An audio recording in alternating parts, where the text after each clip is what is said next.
Hey guys, in today's video, we're going to talk about the key to a consistent golf swing.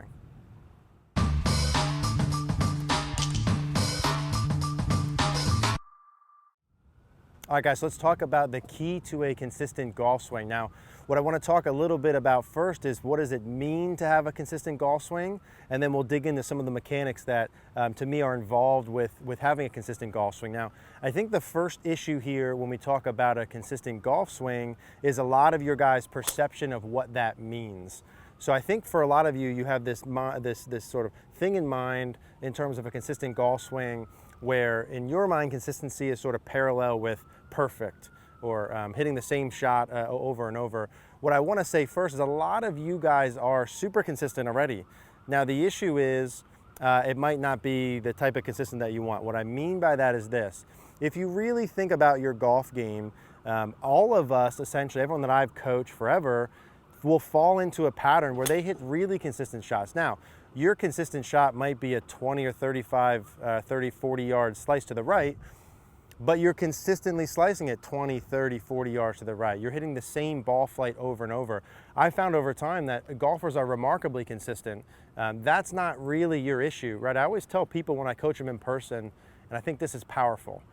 If I were to film you 100 golf swings, right? If you hit 100 balls an hour, and I filmed all 100, and you never saw the ball, or you never saw your reaction to the shot, you would not know which swing led to which result in real speed. You would not know. You would have no clue.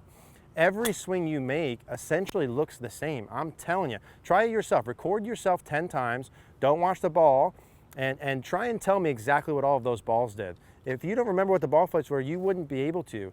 When you go out and play and you hit one shot in the first hole that goes 30 yards right, and the second shot in the second hole that goes 30 yards left, you swung the club basically the same way. No one watching this is going out and on hole number 1, you make swing A, and on hole number 2, you make a ridiculously different swing B. That is not happening. Even if you feel like you're doing different things on different swings, it's not changing nearly as much as you think.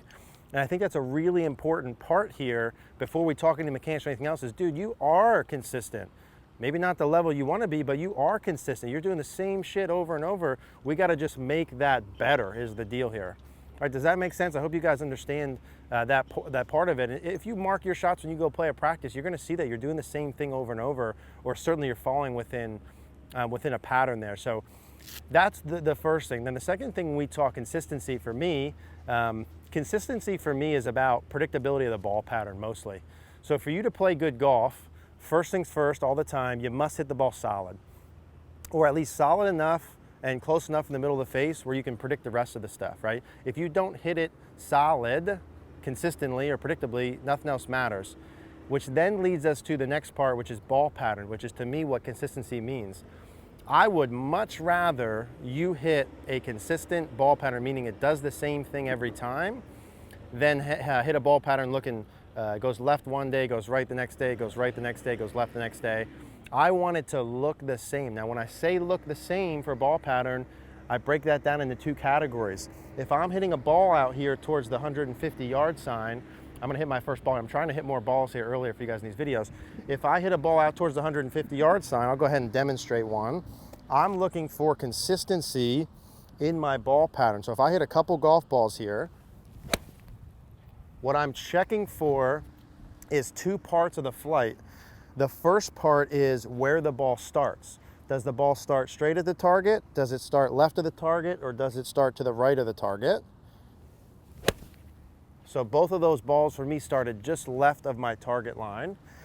And then I'm looking for the curve portion or the rest of it, right? Your ball flight is 2 parts. It starts in a certain direction and then it curves in a certain direction. You are a consistent golfer if both of those happen the same way, meaning if I start the ball to the left of the target, every ball should start to the left of the target. If I curve the ball to the right, every ball should curve to the right. Then the only variables are how far left does it start and how far right does it curve. None of you ever are going to get to the point where the ball starts and curves the same way every single time. Never been done, never will be done. So get past that point right first.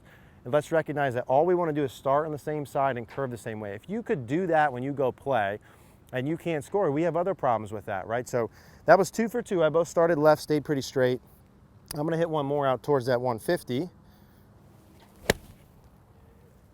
Right, I got about the same ball flight pattern. So kind of those are just slight pulls. All three of them all started on the same side of the target. That's consistency.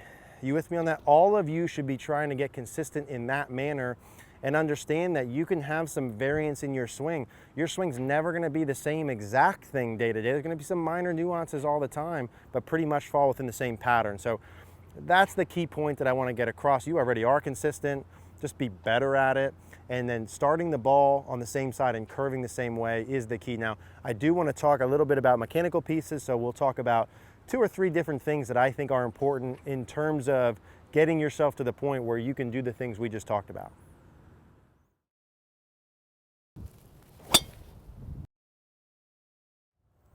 So let's talk about what mechanics are involved with being more consistent. So listen, in terms of being more consistent, hitting the ball better, I'd like you to be good at everything, like everything we talk about. Realistically, what do I need in my swing for me to be consistent? Meaning be able to hit the same ball pattern over and over. Well, I need a good setup. I need the ball position to be somewhere neutral. I need my grip to probably be somewhere neutral, right? I probably need both of those to be somewhat good. I probably during my backswing need a fairly reasonable takeaway in front of me, not jacked up here, not too far out. I probably need to swing the club back somewhere near my plane. Obviously I can have some exaggerations out of the way, but I probably can't get super inside back here. Probably need to be some amount on plane. I probably need to have my wrist conditions kind of good. I probably need to swing down kind of somewhere near that downswing plane. I probably need to rotate pretty well, and I probably need to shift weight pretty well. That's a lot of stuff, okay? So realistically, look at golfers who hit the ball how you want to hit the ball, or look at golfers that you perceive to be hitting the ball really well all the time. They're probably pretty good at all of those things. Their grip's probably okay. Their ball position's probably okay. They probably have a pretty good, decent backswing. They probably have a pretty decent downswing. They probably shift pressure to their lead side, and they probably rotate pretty well. They probably extend into their finish pretty well. They can probably hold their finish pretty well. That's a lot of stuff, right? So the point here is the stuff that we're talking about in these videos, you need to get good at all those or identify where you're off. A lot of you guys can get a lot better. Like I said, you're already consistent, but level up there a little bit by identifying what you need to improve. Like for me, my grip's pretty good. My ball position's pretty good. My backswing's pretty good. Sometimes I swing the club a little bit too far from the inside out and I don't rotate well. And those 2 little pieces cause some inconsistencies. So I know what my 2 things are and I work on those to get more consistent. There's no magical thing that everyone's gonna do to be more consistent. You gotta find what your thing is, but that's the deal. I have 1 or 2, I work on them, it works. You should have 1 or 2, whatever you're working on, and work on that. That's my point here. You have to be kind of good at everything. Now, having said that, there's a couple of little minor points I want to get across here in terms of consistency. Number 1, there's this false idea that when you play golf, to be consistent, you want to have the club face, rate of closure, we call it in the golf community. You want to have the club face not rotating a lot through the impact area. So there's this is kind of one golf myth, is that the club face, for you to play consistent golf, should rotate very little during the impact phase. And while I think there's some merit to the idea of having a grip and wrist angles, like a Dustin Johnson or Brooks Koepka, where there's a little bit less closure, okay, I could buy some of that. But I've seen a lot of really good players who have a lot more face rotation than one might like, right? Jason Day comes to mind. Louis Oosthuizen comes to mind. There's a lot of really good players who throw the club down the line a little. They have a lot more face rotation, and they would beat every single one of us, me included, watching this video. So you don't have to not have a lot of face rotation. The second thing, and what was supposed to be the point of this whole video, is being wide versus being narrow, okay? Another big myth with kind of, I see a lot of you guys thinking, and it affects your consistency here, whatever that means, is during the downswing in particular, a lot of you guys still have this idea that you want to be really narrow and you want to have this big lag angle here. And that's like the secret and key to golf. And most of you, 95% of you watching, A, do not have enough speed to even come close to any kind of pattern like that's going to be manageable. Like no way you would make that work with the amount of speed you have.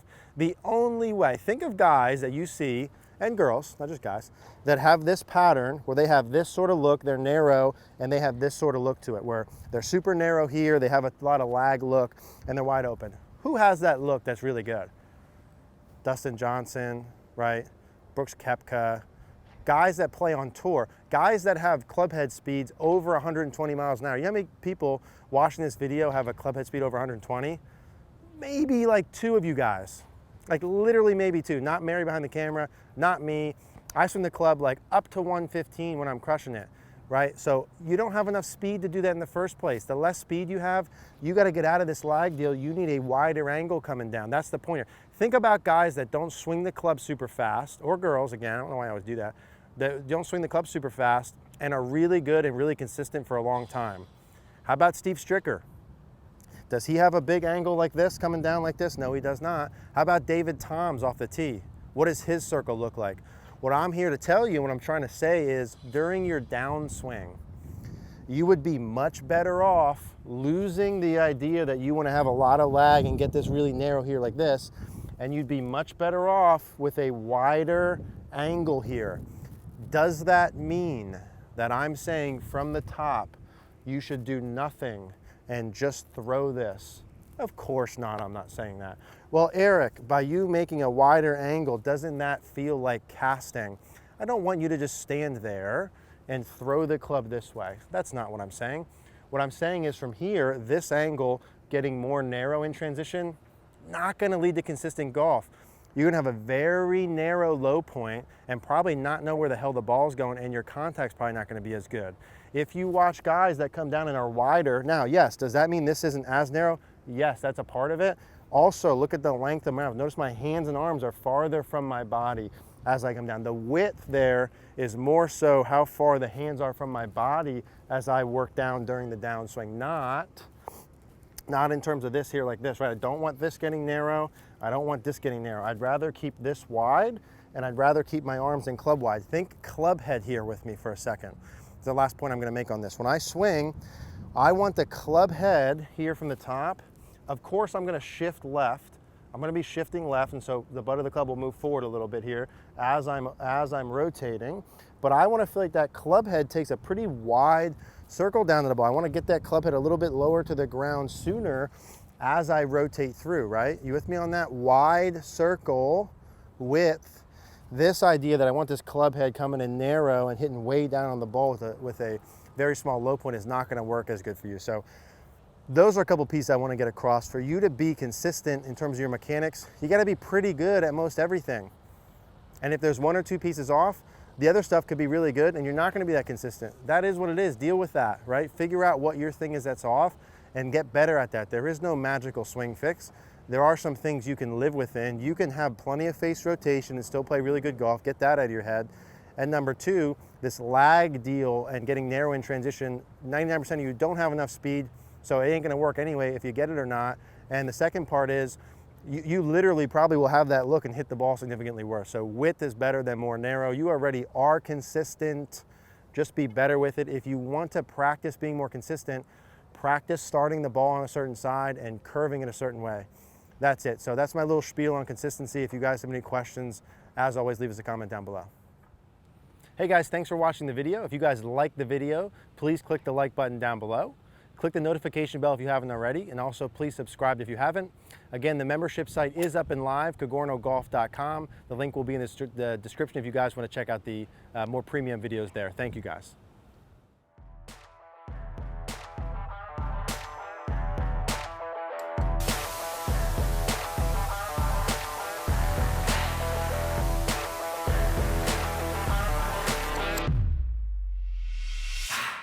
Hi, I'm Eric Cogorno. We're excited to share Cogorno Golf with you guys. Here's some of what you'll get. First, an on-demand video library of over 100 instructional videos that cover everything. I'm talking setup, backswing, downswing, impact, short game, putting, and much more. Premium members will also have access to exclusive over-the-shoulder lessons where you'll watch me working on the lesson tee one-on-one with a student live. I'll be helping students not only through mechanical elements, but also through feels and drills they'll need to improve. We're providing a wide array of content, tools, and interaction points to help you get better. Plans will be starting at $19 per month.